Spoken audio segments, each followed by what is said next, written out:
साल के रमेश जी ने अपने बड़े बेटे से फोन पर कहा, बेटा हमारा एक्सीडेंट हो गया है।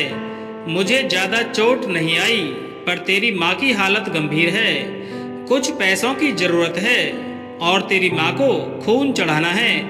उनके बड़े इंजीनियर बेटे ने जवाब दिया, पापा मैं बहुत व्यस्त हूँ, मैं आज और कल नहीं आ सकता क्योंकि मुझे विदेश में नौकरी का पैकेज मिला है, तो उसी की तैयारी कर रहा हूँ। आपका भी तो यही सपना था और पैसे की भी तंगी चल रही है। पैसे की व्यवस्था आज खुद कर लीजिए, मैं बाद में दे दूंगा। उन्होंने अपने दूसरे डॉक्टर बेटे को फ़ोन किया तो उसने भी आने से मना कर दिया। उसे अपने ससुराल की शादी में जाना था। हाँ, इतना ज़रूर कहा कि पैसों की चिंता मत कीजिए, मैं भिजवा दूंगा। यह अलग बात है कि उसने कभी भी पैसे नहीं भिजवाए। उन्होंने बहुत मायूसी से फ़ोन रखकर कहा कि अब उस नालायक को भी फ़ोन करके क्या फ़ायदा। जब ये दो लायक बेटे कुछ नहीं कर रहे हैं तो वो नालायक क्या कर लेगा। उन्होंने सोचा और बोझिल कदमों से अस्पताल में पत्नी के पास पहुंचे और कुर्सी पर बैठ गए। इस दौरान पुरानी बातें याद आने लगी।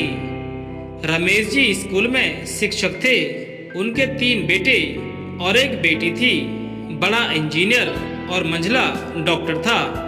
दोनों अपनी पत्नियों के साथ अलग अलग शहरों में रहने लगे थे। बेटी की शादी भी उन्होंने खूब धूमधाम से की थी। सबसे छोटा बेटा पढ़ाई में ध्यान नहीं लगा पाया।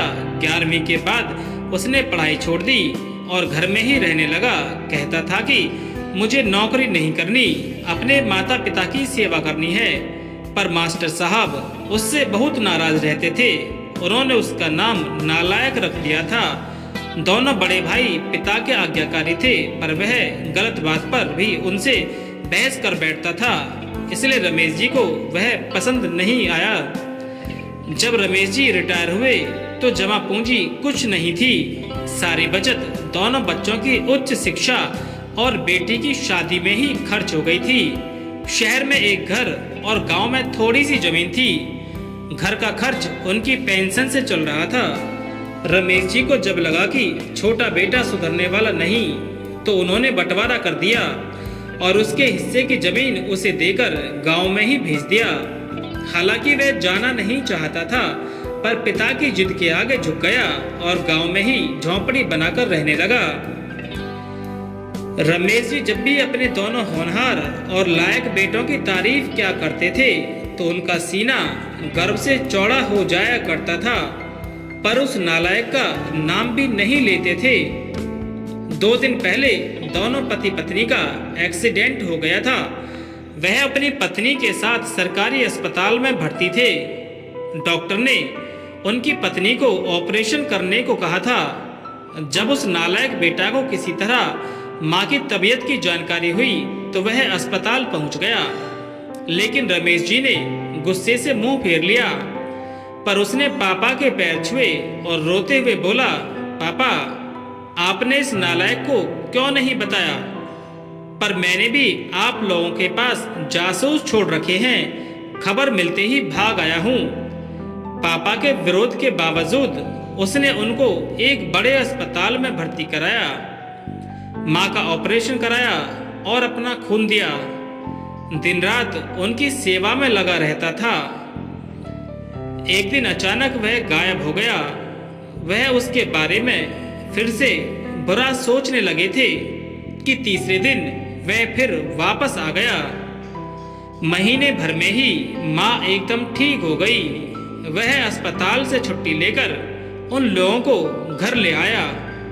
रमेश जी के पूछने पर बता दिया कि खैराती यानी ट्रस्ट का अस्पताल था, पैसे नहीं लगे हैं। घर में नौकरानी थी। वह उन लोगों को वहीं छोड़कर वापस गांव चला गया। धीरे धीरे सब कुछ सामान्य हो गया। एक दिन उनके मन में आया कि उस नालायक की खबर ली जाए। लेकिन जब गांव में पहुंचे तो झोंपड़ी में ताला देखकर चौंक गए। उन्होंने वहां खेत में काम कर रहे आदमी से पूछा तो उसने कहा, यह खेत अब मेरे हैं। क्या? पर यह तो उन्हें बहुत आश्चर्य हुआ।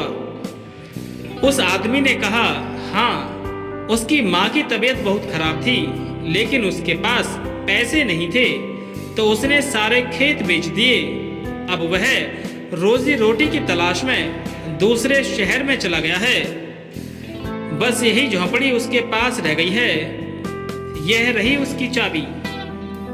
लेकिन जब वह झोंपड़ी में दाखिल हुए तो उस नालायक की याद आ गई। टेबल पर लिफाफा खोलकर देखा तो उसमें रखा अस्पताल का 9 लाख रुपए का बिल उनको मुंह चिढ़ाने लगा। उन्होंने अपनी पत्नी से कहा, पालकी, तुम्हारा बेटा नालायक तो था ही, झूठा भी है। अचानक उनके आंखों से आंसू गिरने लगे और वह जोर से चिल्लाए, तू कहाँ चला गया नालायक? अपने पापा को छोड़कर एक बार वापस आ जा, फिर मैं तुझे कहीं जाने नहीं दूंगा। उनकी पत्नी के आंसू भी बहे जा रहे थे और रमेश जी को इंतजार था कि वह किसी तरह अपने नालायक बेटे को गले लगा लें। सचमुच बहुत नालायक था वो। दोस्तों, हम आशा करते हैं कि आपको नालायक बेटे की कहानी सुनकर जरूर अच्छी लगी होगी।